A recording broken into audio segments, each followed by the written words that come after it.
Good morning. Praise the lord. Yes, thank you. પ્રભુનો આભાર, કારણ કે ફરીથી એકવાર એ પ્રભુ એમના ઘરમાં તમને ને મને તેમનું ભજન અને આરાધના કરવાને માટે લઈ આવ્યા. એ બહુ મોટી બાબત છે. સાથે સાથે ઈશ્વરનો આભાર માનું છું કે ફરીથી મને એક આ તક આપી છે. CNI દાહોદ ચર્ચની અંદર અગાઉ પણ હું આવી ગયો અને ત્યાં પ્રભુના વચનની સેવા આપવાની મને તક મળી હતી. આ જગ્યાએ જ્યારે હું આવું છું ત્યારે અચૂક મને મારા દાદાની યાદ આવી જ જાય. રેવરન્ડ માથિયસ બુરાજીભાઈ પરમાર, તીખી ગામથી શરૂઆત કરીને મારા દાદાએ એમની સેવાના શરૂઆતના તબક્કાથી એક પછી એક જે જર્ની કરી અને જે બહુ જ પરિપક્વ વયે એમણે મારી સાથે જીવનના એ છેલ્લા તબક્કામાં વાત કરી હતી કે એક સફળ પાળક તરીકે હંમેશા પ્રભુના વચનોને કેન્દ્રમાં રાખીને જીવન જીવશે તો પ્રભુ તને બહુ આશીર્વાદિત કરશે. અને એમની દીકરા તરીકે મને આનંદ છે કે આ વિસ્તારમાં મારા દાદાનો જન્મ થયો.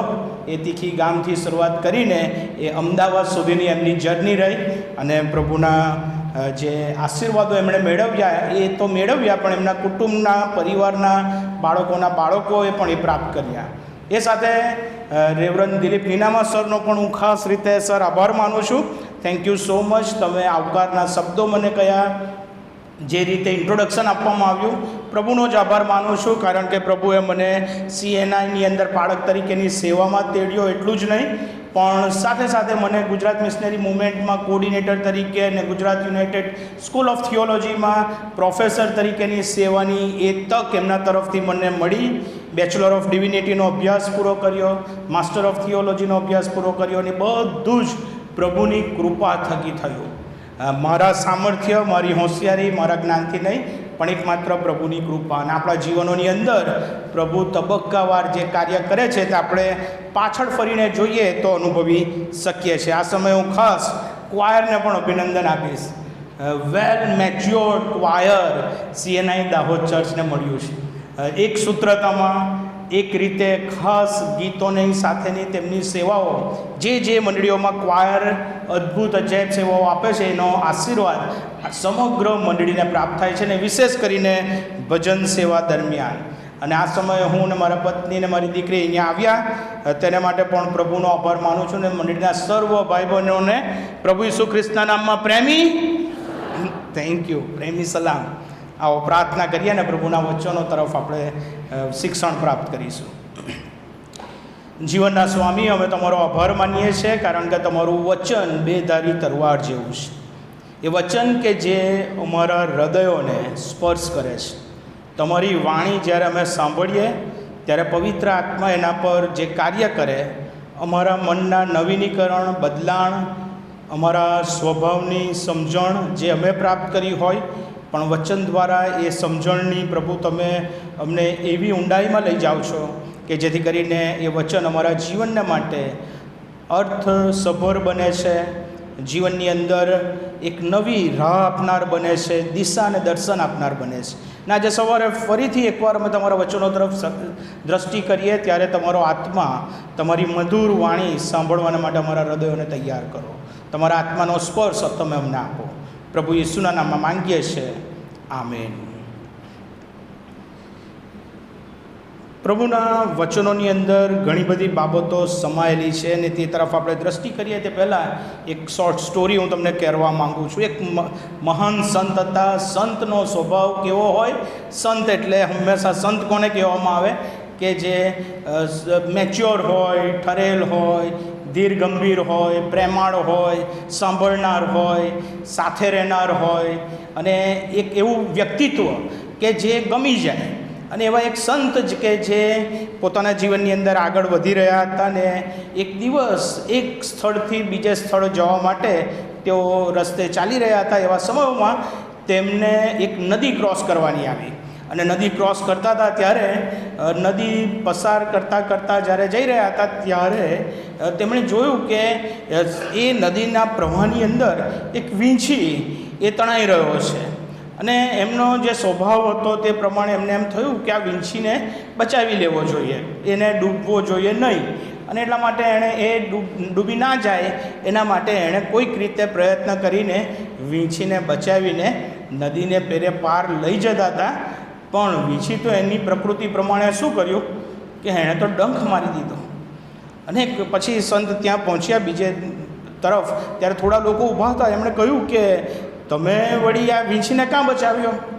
તમે સંત થઈને એટલી તમને ખબર નથી કે આ વીંછીને ના બચાવવા, એ તો ડંખ મારે જ. ત્યારે સંતે શું કર્યું?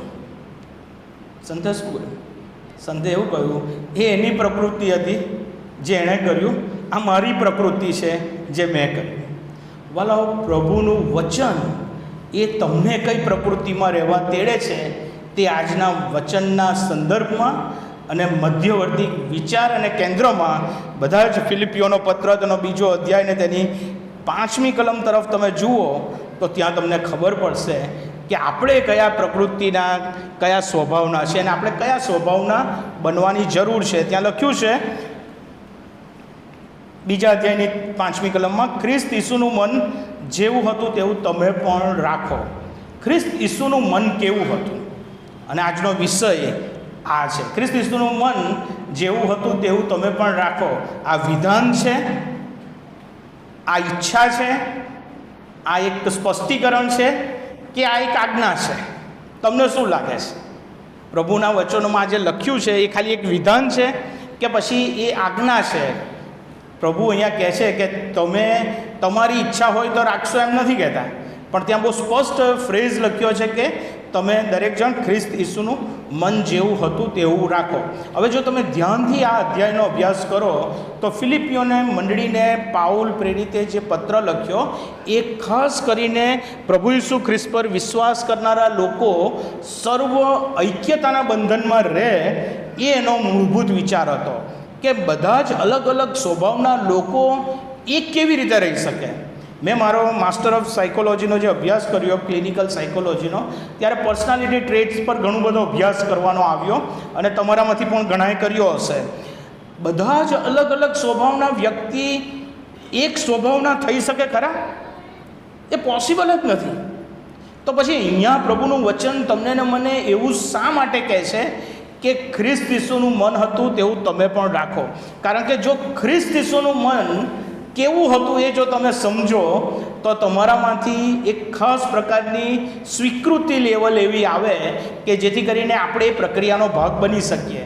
અને એટલા માટે એ જે અલગ અલગ સ્વભાવ, અહીંયા આપણે બધા જ બેઠા છે, અલગ અલગ સ્વભાવ છે, અલગ અલગ આપણું બેકગ્રાઉન્ડ છે, એજ્યુકેશનલ હોય, ઇકોનોમિકલ હોય કે પછી આપણું સોશિયલ બેકગ્રાઉન્ડ અલગ હોય, પણ આપણે બધા મંડળીના અવયવો છે. અને એટલા માટે ખ્રિસ્ત એ મંડળીના શિર છે. અને એટલા માટે પાઉલ એ સમયની ફિલિપની મંડળીને એવું કહે છે કે તમે બધા એક થાઓ. અઘરામાં અઘરું કાર્ય કયું દુનિયામાં? તો કહે છે કે એક થવાનું. અત્યારે મધ્યસ્થની પ્રાર્થનામાં એમણે કહ્યું, સાહેબે ઘણી બધી વાત કરી, શ્રીલંકાની વાત કરી, પાકિસ્તાનની વાત કરી, અત્યારે તો બાંગ્લાદેશમાં પણ ઘણા બધા ઇસ્યુ ચાલે છે. ઘણા બધા કન્ટ્રીની અંદર, નેપાળની બોર્ડર કહો કે ચાઇના બોર્ડર કહો કે ઇઝરાયલ કે હમાસ કે યુક્રેન કે રશિયા, બધી જગ્યાએ અલગ અલગ અલગ પ્રકૃતિના લોકો એક ખાસ પ્રકારના સંઘર્ષમાં છે. અને આપણે પણ એમાંથી બાકાત નથી, કારણ કે આ સંઘર્ષ એ મૂળભૂત પાપી સ્વભાવને લઈને છે. અને એટલા માટે જે મૂળ છે એના પર જો આપણે વર્કઆઉટ ના કરીએ તો આપણું ઉપર છલ્લું ખ્રિસ્તી નામધારી જીવનનો કોઈ અર્થ રહેતો નથી. બાઇબલ વાંચી નાખવું એ અલગ બાબત છે, બાઇબલનો અભ્યાસ કરી દેવો એ બીજી બાબત છે, એ સારી બાબતો છે. પણ બાઇબલના વચનોને ડે ટુ ડે લાઈફમાં અમલીકરણમાં મૂકવા એ રિયલ બાબત છે. અને એટલા માટે તમે ને હું કઈ રીતે પ્રભુના વચનોને ડે ટુ ડે લાઈફમાં અમલીકરણમાં મૂકીએ. હવે આપણે જે અભ્યાસ કરવા માંગીએ છીએ તે તો જે ફિલિપીઓનો પત્ર લખ્યો એની 1 થી 4 કલમ તમે જુઓ અને 6 થી 11 કલમ જુઓ. એ બંનેની કડીરૂપ કલમ એ 5મી કલમ છે. 1 થી 4 અને 6 થી 11 ને જે જોડે છે તે 5મી કલમ છે. 1 થી 4 કલમમાં જુઓ તો ત્યાં પાઉલ એમ કહે છે કે તમે મારા આનંદને લઈને આવા થાવ. તો શું કહે છે કે તમે મારો આનંદ સંપૂર્ણ કરો એટલા માટે એક તો સંગતની વાત કરે છે, જે આપણે બીજા સેશનમાં જોઈશું કે કેટલી અગત્યની છે. અને ત્યાં પોતાનો આનંદ સંપૂર્ણ કરવા માટે કહે છે કે એક જ મનના થાઓ, એક સરખો પ્રેમ રાખો, એક જીવના એક દિલના થાઓ, પક્ષાપક્ષી કે મિથ્યાભિમાનથી કંઈ ન કરો. આ બધું વ્યક્તિગત છે. આ બધું પાઉલ ફિલિપની મંડળીને કહે છે કે તમારે જો મંડળી તરીકે આવા થવું હોય તો એની શરૂઆત તમારાથી થાય છે. પેલો કરે છે કે નથી કરતો એ આપણો વિષય નથી, પણ પાઉલ એમ કહે છે ફિલિપની મંડળીને કે તમે એક વ્યક્તિગત રીતે આવા બનવા પ્રયત્ન કરો તો શું થશે? મંડળીનું આખું ચિત્ર બદલાઈ જશે. કહે છે કે દરેકે નમ્ર ભાવથી પોતાના કરતાં બીજાને ઉત્તમ ગણવા, દરેકે પોતાના હિત પર જ નહીં પણ બીજાઓના હિત પર લક્ષ્ય રાખવું. હવે આ 1 થી 4 કલમ વ્યક્તિગત છે. પછી પાઉલ તો PhD થયેલો વ્યક્તિ હતો એ જમાનામાં, એટલે એ ખાલી એટલું જ કહીને છોડી દેતો નથી. પછી એક પાવરફુલ એક્ઝામ્પલ આપે છે. મંથ ઓફ જે આપણે પ્રેયર તરીકે ઓગસ્ટ મહિનો ઉજવી રહ્યા છે, એ પ્રાર્થનાના મહિના તરીકે આપણે કઈ બાબતોને માટે પ્રાર્થના કરવાની છે. વાલો, તમારા માટે જો પ્રાર્થના કરવાની કહે તો તમે તમારા માટે શું પ્રાર્થના કરો? પ્રભુ, મારા હિત કરતાં બીજાના હિત પર હું લક્ષ્ય રાખું એવો સ્વભાવ મને આપો, એવી પ્રાર્થના કરીએ?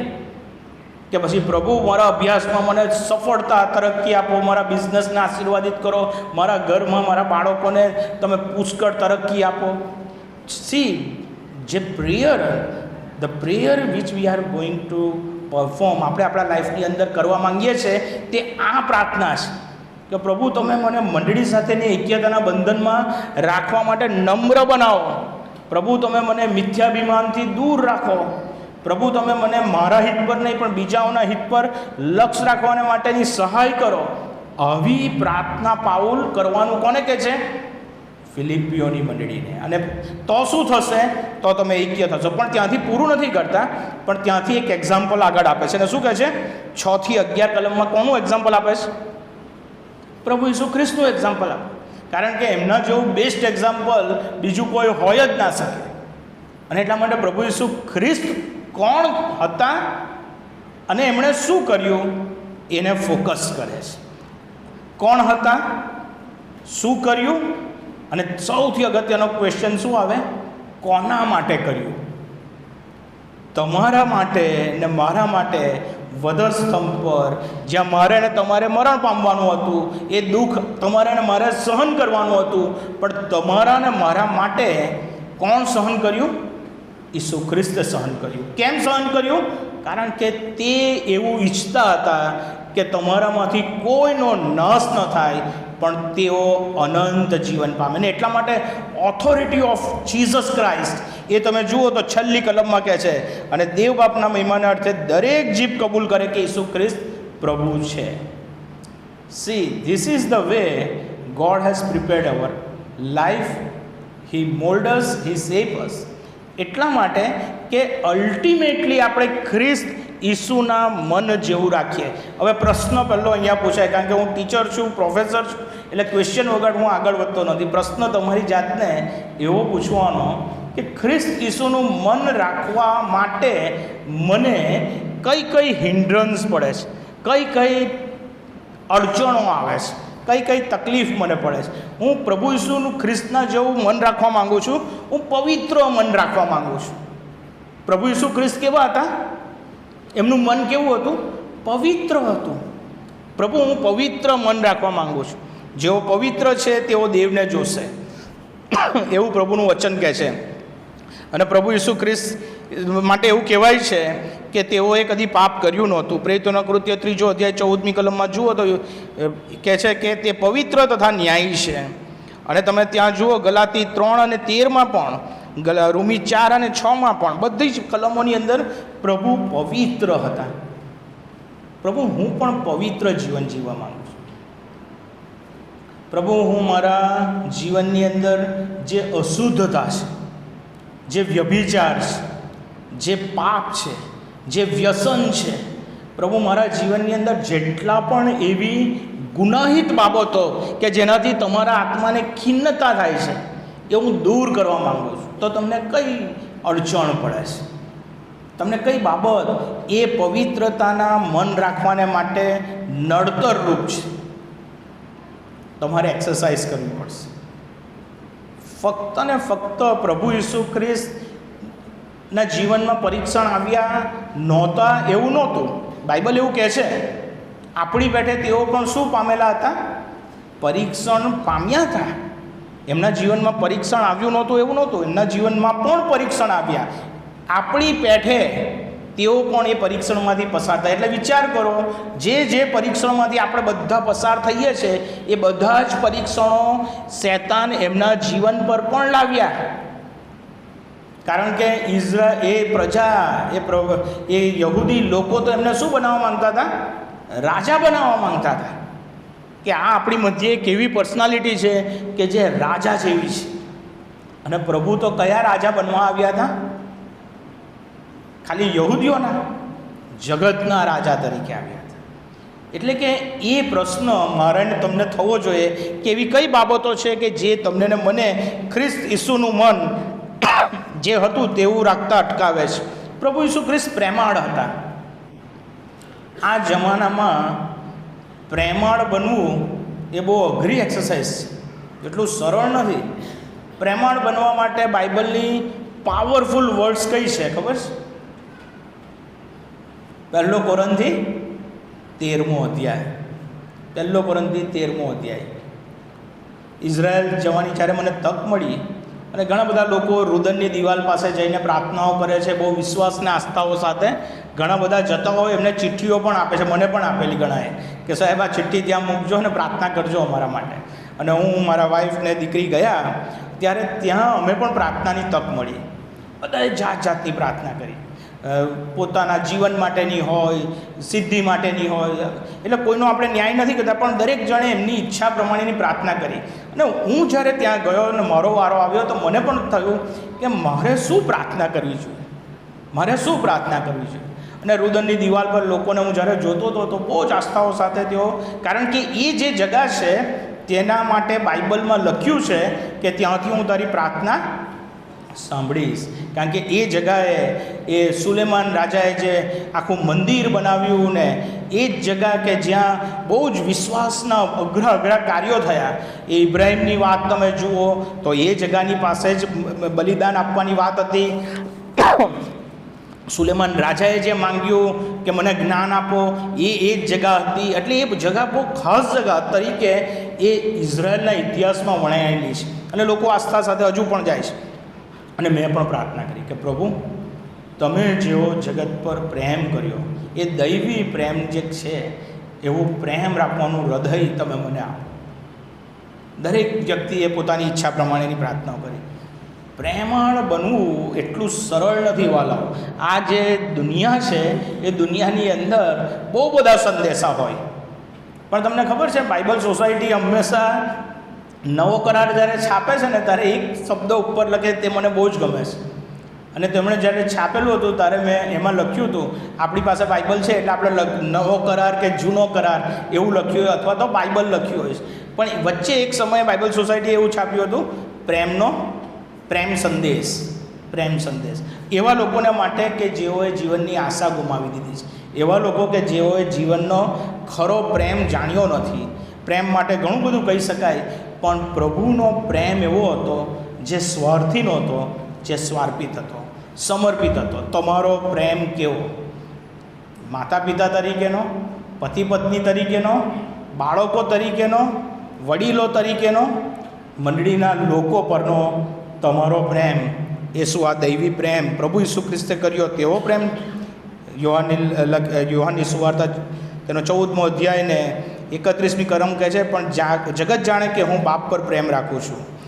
6:38 યોહાનની લખેલી સુવાર્તામાં કહે છે, કેમ કે હું મારી પોતાની ઈચ્છાથી નહીં પણ જેણે મને મોકલ્યો છે તેની ઈચ્છા પૂરી કરવાને આકાશથી ઉતર્યો છું. આ ઈશ્વર પ્રત્યેનો પ્રેમ હતો પ્રભુ ઈસુ ખ્રિસ્તનો. અને યોહાન 3:16 બધાને મોડે જ હશે, બધા સાથે બોલીએ. યોહાન 3:16, કેમ કે દેવે જગત પર એટલી બધી પ્રીતિ કરી કે તેણે પોતાનો એકાકી જનિત દીકરો આપ્યો. એ સારું કે જે કોઈ તેના પર વિશ્વાસ કરે તેનો નાશ ન થાય પણ તે અનંત જીવન પામે. એક રિક્ષા પાછળ પણ મેં વાંચ્યું.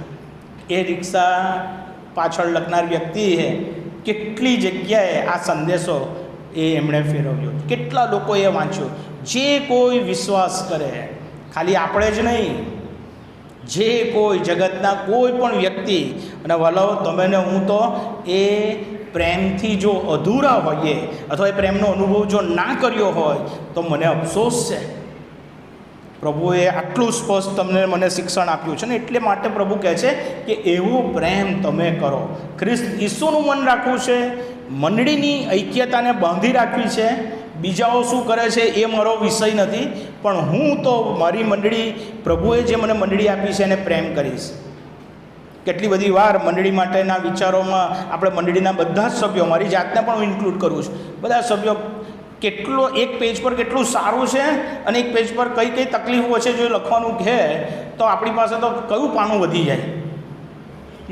ના બોલશો નહીં, તમે બોલશો નહીં, તમે તમારી પાસે કયું પાનું વધી જાય.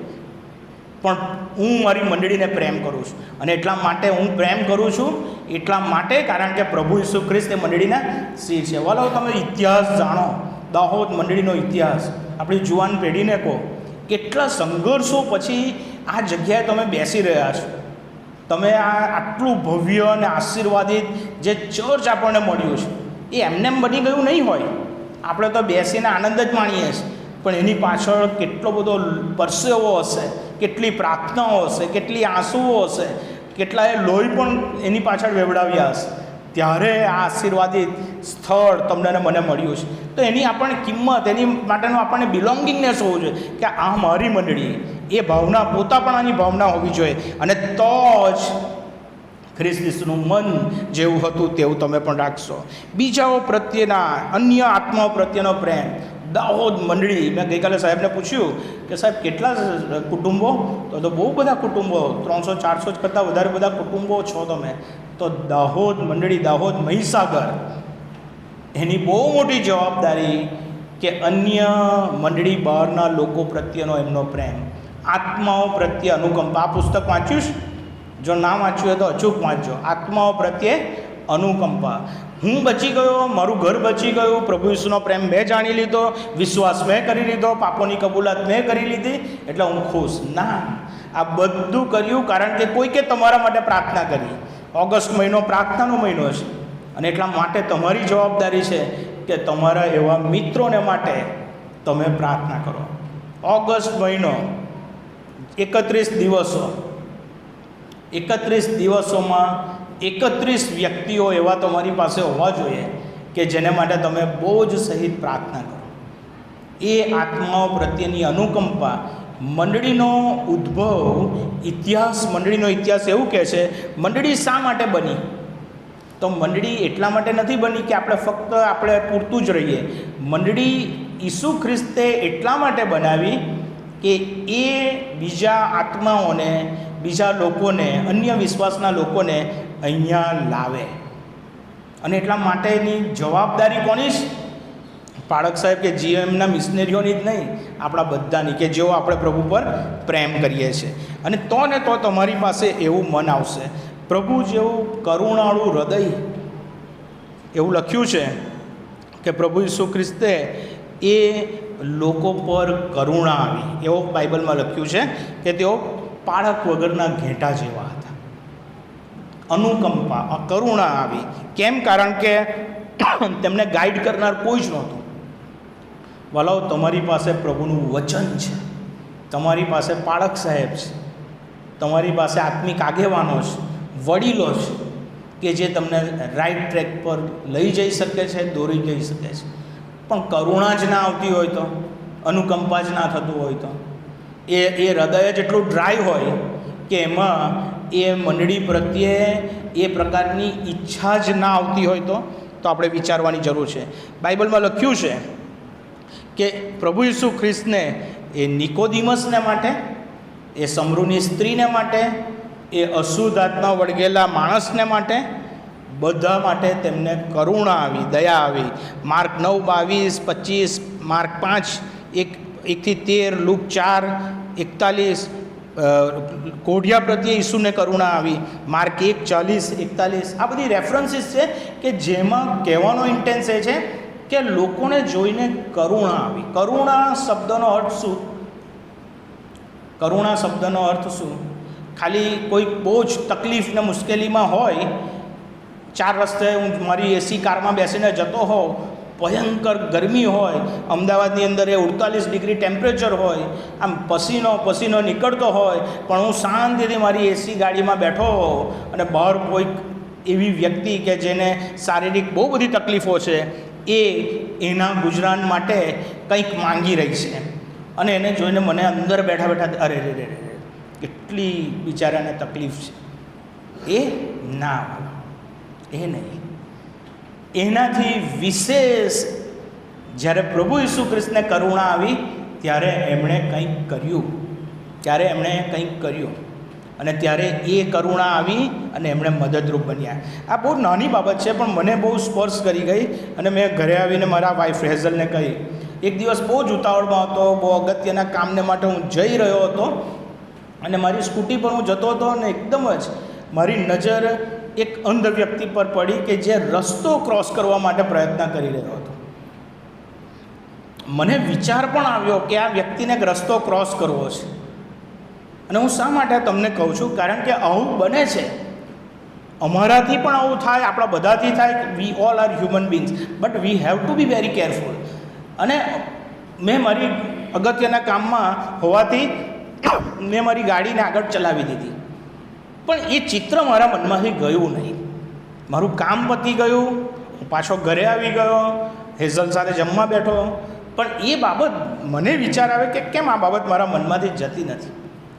અને પછી મેં મારા વાઈફને શેર કરી કે આજે તો આ અગત્યના કામને માટે હું જતો હતો, એક અંધ માણસને રસ્તો ક્રોસ કરવો હતો, પણ હું કરાવી ના શક્યો. મને મન તો થયું, ઈચ્છા તો થઈ, પણ હું કરાવી ના શક્યો, અને મને હજુ બી અફસોસ થયા કરે છે કે 1-2 મિનિટ માટે સ્કૂટી સાઈડ પર મૂકીને એ વ્યક્તિને, બહુ નાની બાબત છે, બહુ કંઈ એટલી મોટી નથી, પણ એ બાબતે ક્યાં સુધી મારા મનને હચમચાવ્યા કર્યું, ક્યાં સુધી કે આજે હું તમને અત્યારે પણ એ શેર કરી રહ્યો છું. કેમ? કારણ કે એ કરુણા આવવી અને એ પ્રમાણે કૃત્યમાં મૂકવું એ બહુ જરૂરનું છે. પ્રભુ ઈસુ ખ્રિસ્તને જ્યાં જ્યાં લોકોને જોઈને કરુણા આવી, દયા આવી, એમણે ત્યાંથી પૂરતું અટકી નહીં ગયા. બહુ બધા લોકો એમની પાછળ 3 દિવસ એમનો ઉપદેશ સાંભળવા ચાલ્યા. શિષ્યોએ તો શું કીધું? સાંજ પડી છે, મોકલી દે આ બધાને, કારણ કે આ બધાને જમવાનું શું કરીશું? પ્રભુ ઈસુ ખ્રિસ્તે શું કહ્યું? એ તો તમારે આપવાનું છે, આપણે આપવાનું છે. આટલો બધા દિવસથી આપણી સાથે ચાલે છે, અને હવે એમને મોકલી થોડા દેવાય? આપણે એમને પૂરું પાડવાનું છે. કરુણાની સાથે એ કૃત્ય એટલું જ સંકળાયેલું છે. શું તમને ને મને એ થાય છે? ઘણા બધા વાર આપણી નજર સમક્ષ એવા લોકો હોય છે, પણ આપણે એ બાબતો ચૂકી જઈએ છીએ. પ્રભુ ઈસુ ખ્રિસ્ત જેવું મન રાખવું હોય, આ બધા ગુણોને, કેરેક્ટરને ડેવલપ કરવા હોય, તો પ્રભુ ઈસુ ખ્રિસ્ત તો દેવપુત્ર હોવા છતાં પ્રાર્થનાવાદી હતા. વલાઓ, what about your prayer life?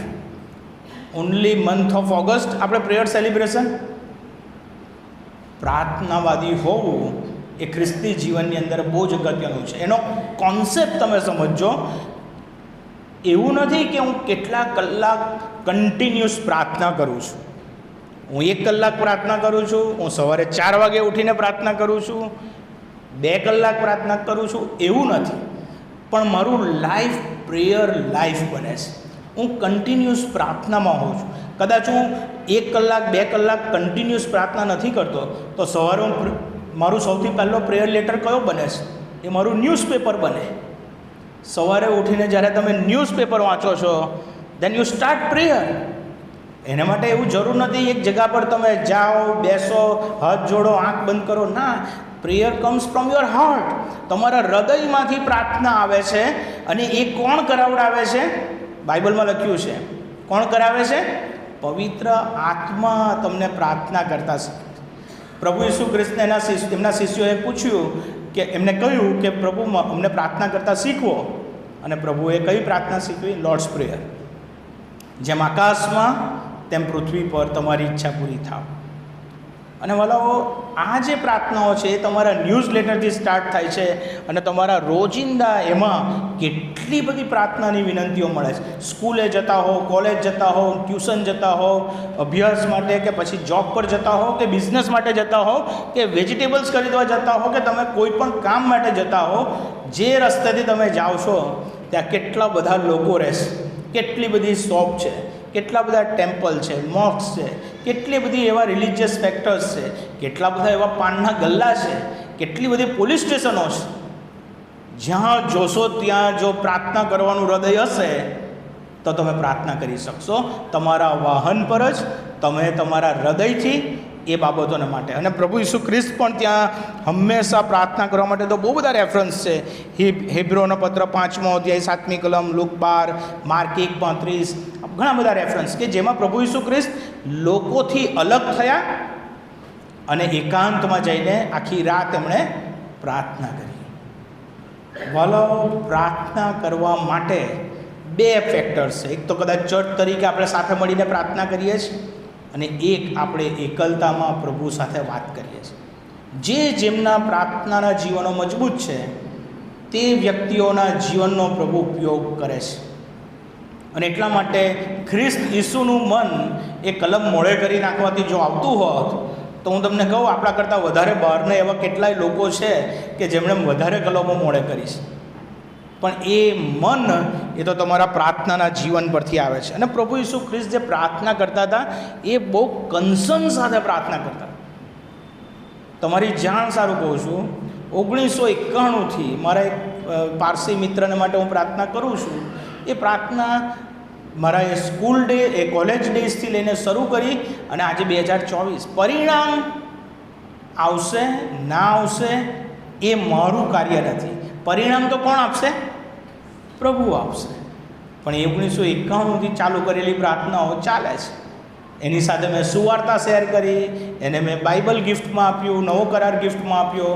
એની અસરો શું પડી? એના ફાધરને એટેક આવ્યો અને એમણે મને પ્રાર્થના કરવા બોલાવ્યો. અસરો શું પડી? એમના ઘરે હું ગયો ત્યારે એમના ફાધરે કીધું, નાની નાની બાબતો હું શેર કરું છું, કે તમે જમવા બેઠા છો, જમતા પહેલાં પ્રાર્થના કરાવો. Nothing to do with Christianity. કોઈ ક્રિશ્ચિયન બાબતો માટેની કોઈ સમજણ નથી, કશું નથી. પણ મારો બહુ ક્લોઝ ફ્રેન્ડ છે પારસી, અને એના ઘરે હજુ હું જાઉં છું, મળું છું ને બહુ કૌટુંબિક સંબંધો છે. પણ પ્રાર્થના ચાલે છે. એના જીવનમાં કેટલો ફેરફાર આવ્યો એ મને નથી ખબર, પણ આવા કંઈક ફેરફાર તો છે. એના ફાધર જમતા પહેલાં પ્રાર્થના કરતાં શીખી ગયા. શું પ્રાર્થના કરતા હશે મને ખબર નથી, પણ જ્યારે મેં પ્રાર્થના કરાવી તે શબ્દો એમના કાને પડ્યા. વાલાઓ, તમારી પાસે એવી જગ્યાઓ છે કે જ્યાં કદી હું આવી શકવાનો નથી અને કદાચ પાળક સાહેબ પણ એ જગ્યા પર નહીં પહોંચી શકે. તમે જે જગ્યાએ છો ત્યાં એઝ અ પ્રભુના મિશનરી તરીકે, પ્રભુના સેવક સેવિકાઓ તરીકે એ જગ્યા પર એપ્રોપ્રિએટ છો, પરફેક્ટ છો. ત્યાં પાળક સાહેબ કે મિશનરી આવે એના કરતાં વધારે સક્ષમ રીતે પ્રભુએ તમને જ ગોઠવ્યા છે. પ્રાર્થના સાથે તમે એ કાર્યની શરૂઆત કરો. આગળ તમે જુઓ તો પ્રભુ ઈસુ ખ્રિસ્તનું મન એ તો નમ્ર હતું ને એટલા માટે જ વધસ્તંભ પર જતાં પહેલાં એમણે પોતાની જાતને શાંત રાખી, ચૂપ રાખી. કેટલા પ્રશ્નો પૂછવામાં આવ્યા પણ કશું બોલ્યા નહીં. અપમાન કરવામાં આવ્યું પણ એમણે સહન કર્યું. આપણું કોઈ અપમાન કરી નાખે તો? તેઓ ખોટા નહોતા તેમ છતાં ચૂપ રહ્યા. એવું લખ્યું છે કે ઘેંટી કાતરનાની આગળ જેમ મૂંગી રહે તેમ તેઓ ચૂપ રહ્યા. આપણાથી આવું થાય? ના ના ના ના. આપણે તો કહીએ કે એ તો ચાલે જ નહીં, હું ખોટો નથી, માટે એ પ્રૂવ કરવા માટે તો હું કેટલું બધું કરી નાખું.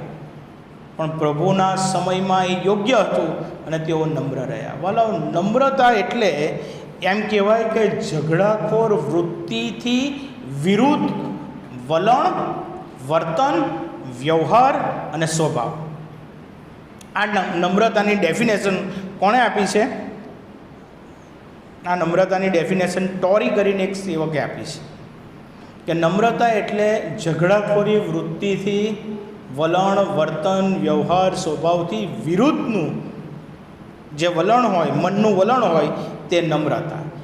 મારા મનનું વલણ કેવું હોય છે? આપણે એઝ અ હ્યુમન બિંગ બહુ ઝડપથી ઉશ્કેરાઈ જઈએ, બહુ ઝડપથી આપણે ચીડાઈ જઈએ, બહુ ઝડપથી આપણે ગુસ્સે થઈ જઈએ.